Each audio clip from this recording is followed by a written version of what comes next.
Bryan Cranston est venu promouvoir Asteroid City, le nouveau film de Wes Anderson, à l'occasion du 76e Festival de Cannes.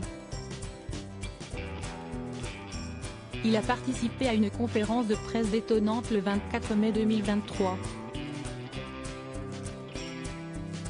Dire que le nouveau film de Wes Anderson est un ovni serait un euphémisme.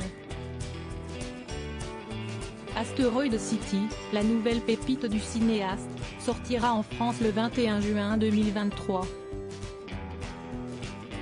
Mais le long métrage est présenté en exclusivité à l'occasion de la 76e édition du Festival international du film de Cannes, puisqu'il est en compétition et pourrait bien, qui sait, obtenir la Palme d'Or.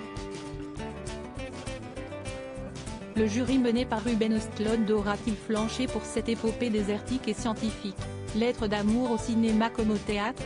Réponse lors de la cérémonie de clôture, qui prendra place, au Palais des Festivals, le samedi 27 mai prochain. Bryan Cranston fait partie de la folle troupe qui a tourné dans le décor lunaire et léché d'Asteroid City. On compte, parmi ses illustres partenaires, Jason Schwartzman, Scarlett Johansson, Tom Hanks, Tilda Swinton, Margot Robbie, Adrien Brody ou encore Maya Hawke, que le public avait découvert sur Netflix dans Stranger Things. Il a également foulé le tapis rouge du Palais des Festivals, le 23 mai 2023 en compagnie de son épouse Robin Dearden et de ses camarades, avec beaucoup de folie et de bonheur. Présent en conférence de presse le lendemain, l'acteur star des séries Malcolm Breaking Bad a une nouvelle fois fait le show. Tourner pour Wes Anderson est une sacrée expérience.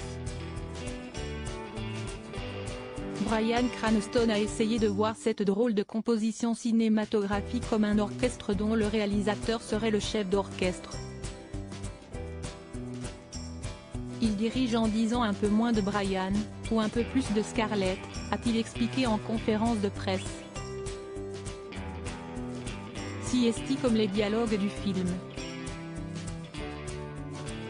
Il y a une scène où Woggy entre et parle au réalisateur et il dit « Je ne pense pas comprendre la pièce ».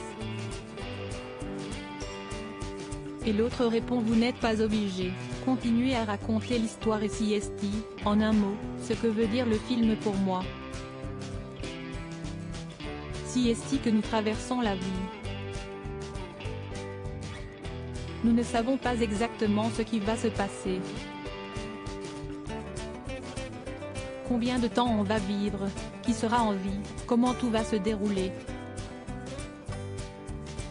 Nous devons juste continuer à raconter l'histoire, continuer à avancer. Et en être le conteur.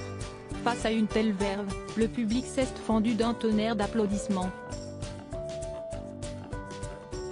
Réalisant la beauté du moment, Bryan Cranston a alors fait une petite blague, prétendant quitter la pièce puisqu'il avait déjà tout donné. Et puisqu'une bonne blague ne vient jamais seule, il a recommencé cette petite scénette lors d'une autre de ses interventions. Sacré farceur.